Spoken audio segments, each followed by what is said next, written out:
Welcome all of you Apna channel 001. Hello everyone, welcome all of you अपना channel 001. Today discussion about of bubble sort in DSA.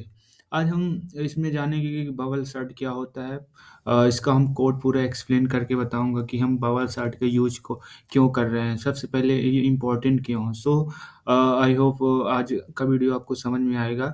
सो हम ले चलते हैं हमारे अपने फ़ोल्डर पे, उस पे देखते हैं कि सबसे पहले बबल सर्ट की डेफिनेशन देखेंगे। मैं पूरा एक्सप्लेन करके समझाऊँगा बबल सर्ट। सबसे पहले मैं ले चलता हूँ बबल सर्ट। सो ये बबल सर्ट होता क्या है? सबसे पहले मैं इसको थोड़ा ज़ूम कर लेता हूँ। What is bubble sort? So bubble sort arrange a number of element by placing the biggest element on a proper position. It is always arrange the data in descending order. मतलब कहने का है कि जो हमारा बिगेस्ट नंबर होता है उसकी कोई पोजीशन होगी, उसका जितने नंबर दिए रहेंगे उसका असेंडिंग ऑर्डर में उसको अरेंज करना। सो इसमें असेंडिंग ऑर्डर अरेंज करता है, बट डिसेंडिंग ऑर्डर इसलिए लिया है क्योंकि ये अपर से ऊपर, मतलब लोअर से ऊपर की हो जाता है, तो ऊपर से अगर नीचे आएंगे तो डिसेंडिंग ऑर्डर में ऐसा होगा। So bubble sort is a basic algorithm arranging a sorting of number other element in the correct order। वही मैं बता रहा हूँ कि हमें कोई अगर नंबर दिए हैं तो उसको हम बिल्कुल करेक्ट वे में कैसे ऐड करेंगे, उसको कैसे सॉर्ट करेंगे। सो इसमें बबल सॉर्ट में इसलिए यूज करते हैं। तो मैं एक एक्सप्लेन एग्जाम्पल के द्वारा समझाऊंगा। कलर ले लेते हैं हम ये ब्लू। सो इसकी हाइट 20 बोल्ट। सबसे पहले अगर हमारे पास कोई नंबर दिए हैं, जैसे दिया है 56 7 0 1 3 1 5 6 4 7।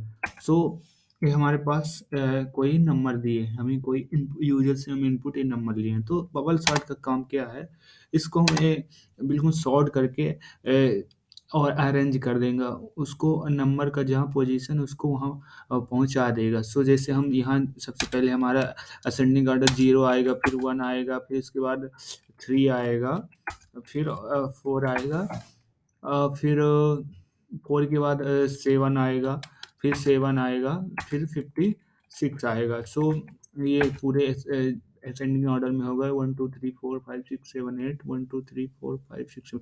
पूरे असेंडिंग ऑर्डर में यही बबल सॉर्ट का वर्क करता है, यही पूरा काम है। सो इस सबसे जानेंगे कि बबल सॉर्ट, अब मैं एक एग्जांपल, तो आपको समझ में आया होगा कि कैसे काम करता है बबल सॉर्ट। सो अब हम एक बार फिर से देखते हैं।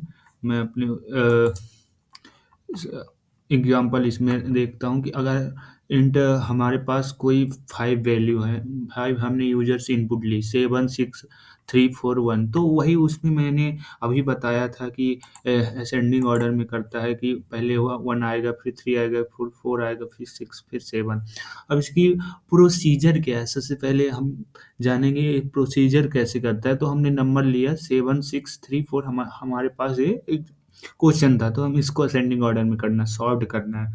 सो नियरेस्ट एलिमेंट कंपेयर। सबसे पहले अगर दो सबसे बड़ा हाई नंबर लेते हैं, जितना हमारे पास ये नंबर हमने दिया है उससे हाई नंबर लेते हैं, तो अपने वाले जो होता है राइट वाले से कंपेयर करता है। अगर ये जो सबसे बिगेस्ट नंबर है राइट वाले से स्मॉल है, सो तो वो वही अपने पोजीशन पे रहेगा, बट अगर वो बिगर है तो पोजीशन चेंज कर लेगा। वही मैंने बता रहा था कि नियरेस्ट एलिमेंट कंपेयर। तो यहाँ से 7 6 से बिगेस्ट था तो एक्सचेंज कर लिए, से यहाँ पास 6 का कंपेयर कर 7 6 का कंपेयर हो गया। सो एक्सचेंज प्लेस एक्सचेंज कर लिए। फिर दूसरी पोजीशन में आएंगे, दूसरा 7 और 3, अगर 7 3 से बिगेस्ट है तो वो प्लेस चेंज कर लेगा, तो वह यहीं हो गया 6 3 आ गया। फिर उसके बाद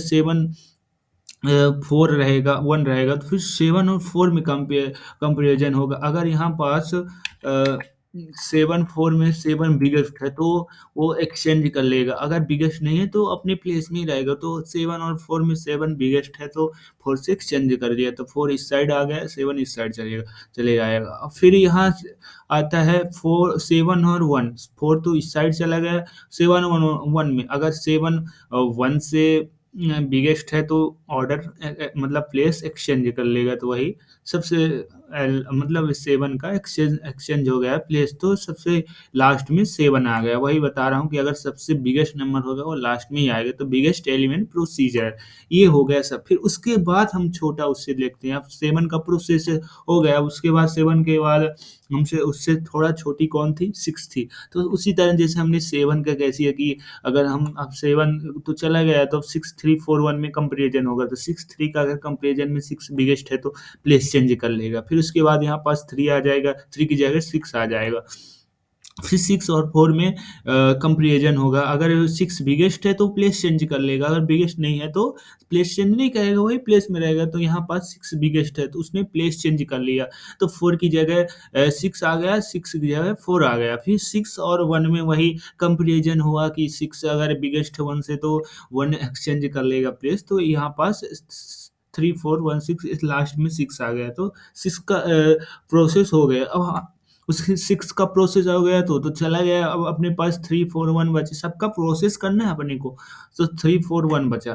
3 4 1 में 3 अगर 4 से बिगेस्ट है तो प्लेस चेंज करेगा, बट यहाँ बिगेस्ट नहीं है तो not exchange because 3 is less than 4, सो वही रहेगा 4 और 1 में। फिर अगर इसका तो हो गया, अब इसका कंपेरिजन करना 4 और 1 में। 4 अगर बिगेस्ट है 1 के तो एक्सचेंज करेंगे, अगर बिगेस्ट नहीं है तो वो अपनी ही प्लेस में रहेगा। तो यहाँ 4 बिगेस्ट है 1 से, तो यहाँ एक्सचेंज कर लिया है प्लेस। तो अब 4 का तो हो गया प्रोसेस, अब बचे अपने पास बचा 3 और 1। 3 और 1 में अगर 3 बिगेस्ट है 1 से तो एक्सचेंज कर लिया, तो 1 और 3 में एक्सचेंज हो गया, प्रोसेस 3 हो गया। अब अपने पास बचा 1, 1 ऑलरेडी अब है ही नहीं तो अपने ही प्लेस में आएगा। तो अब मैं वही बता रहा था कि यहाँ जो मैंने स्टार्टिंग में बताया था कि डिसेंडिंग ऑर्डर में करता है, तो वही तो अपने पास अब डिसेंडिंग ऑर्डर में हुआ कि नहीं हुआ, जो प्रोसेस हुई डिसेंडिंग ऑर्डर से हुई कि नहीं। 7 आया, फिर 6 उसके बाद किए, फिर 3, फिर 4, डिसेंडिंग ऑर्डर में प्रोसेस होती है। बट इसको असेंडिंग ऑर्डर में कर देते हैं क्योंकि ऑर्डर लोअर टू हायर से जाता है, लोअर से हायर जाता है, इसलिए 1 3 4 6 7 आ गया। आई होप ये वाला कॉन्सेप्ट आपको समझ में आया होगा। सो मैं ले चलता हूँ